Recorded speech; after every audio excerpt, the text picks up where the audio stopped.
समय पहले की बात है। चंदनपुर गांव में श्याम नाम का आदमी रहता था और उसकी समझदार पत्नी मीरा और उसका चुलबुला बेटा मोहन रहता था। वह बढ़ई का काम करते थे और उसकी बनाई हुई चीजें गांव में मशहूर थीं। मीरा एक सुंदर गृहिणी थी जो कि हर किसी की मदद करने के लिए तैयार रहती थी। मोहन एक ज्ञानी लड़का था जो कि हमेशा नई नई चीजें सोचता रहता था। एक दिन श्याम को एक बड़े सेठ से बहुत ही बड़ा काम मिला। श्याम, मुझे अपनी दुकान के लिए एक अच्छी सी कुर्सी बनवानी है। मैं इसके लिए तुम्हें अच्छी सी कीमत दूंगा। हाँ हाँ, क्यों नहीं सेठ जी, मैं आपको बहुत ही सुंदर लकड़ी की कुर्सी बना कर दूंगा। तभी श्याम वहाँ से अपने घर चला जाता है। भाग्यवान, आज मैं बहुत ही खुश हूँ। आज मुझे बहुत बड़े सेठ से बहुत बड़ा काम मिला है। इसके लिए मुझे जंगल जाकर एक बहुत ही सुंदर लकड़ी काट कर लानी होगी। ए जी, मैं भी आपके साथ जंगल चलती हूँ। तुरंत मोहन बोलता है। पिताजी, मैं भी आपके साथ जंगल चलता हूँ। जंगल में जाना कितना रोमांचक होगा। श्याम ने थोड़ी देर सोचा, फिर कहा, हाँ हाँ ठीक है, पर जंगल में जरा सतर्क रहना। वहाँ पर बहुत खतरनाक जानवर और झाड़ियाँ भी होती हैं।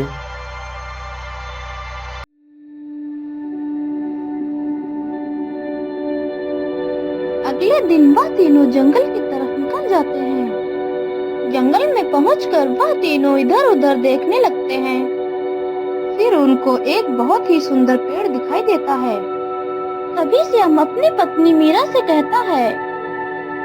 भाग्यवान, उधर देखो, वाह कितना सुंदर पेड़ है। तभी श्याम वहां जाकर उस पेड़ को काटने लगता है। कुछ ही देर बाद मोहन झरने के पास पानी लेने के लिए पहुंच जाता है। तभी मोहन को झरने के पास एक चमकता हुआ सिक्का दिखाई देता है।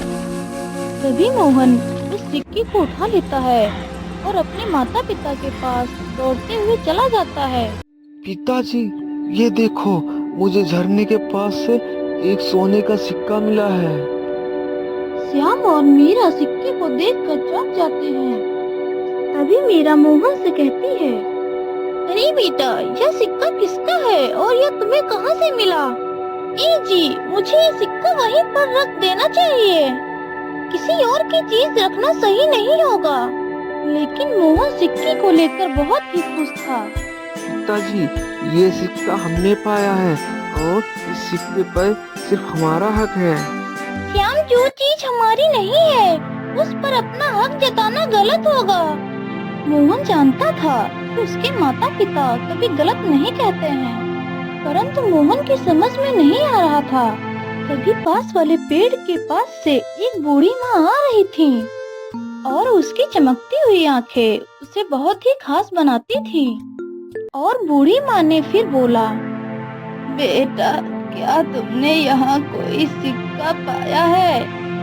फिर मोहन कहता है, हाँ हाँ, मैंने एक सिक्का झरने के पास में पाया है। फिर बूढ़ी माँ बोलती है, बेटा, यह तुमने बहुत ही सही किया कि अपने माता पिता को सिक्का दिखाया। अब सोचो कि यह सिक्का तुम्हारा नहीं है, क्या इसे अपने पास रखना सही होगा? फिर मोहन कहता है, नहीं, यह गलत होगा। फिर बूढ़ी माँ बोलती है, बेटा, बहुत ही अच्छाई और सच्चाई का रास्ता ईमानदारी का होता है, लेकिन याद रखो कि हर बात के लिए कुछ इनाम होता है। बूढ़ी माँ ने फिर अपनी छड़ी से एक लकीर खींची और उनके सामने अचानक से खजाना उत्पन्न हो जाता है। यह खजाना तुम्हारे ईमानदारी के लिए है। श्याम और मीरा मोहन तीनों चौंक जाते हैं। लेकिन यह खजाना हम कैसे ले सकते हैं? फिर बूढ़ी माँ बोलती है, यह तुम्हारे लिए ही है, इसे अच्छे कामों में उपयोग करो। तभी इतना कहकर बूढ़ी माँ वहाँ से गायब हो जाती हैं।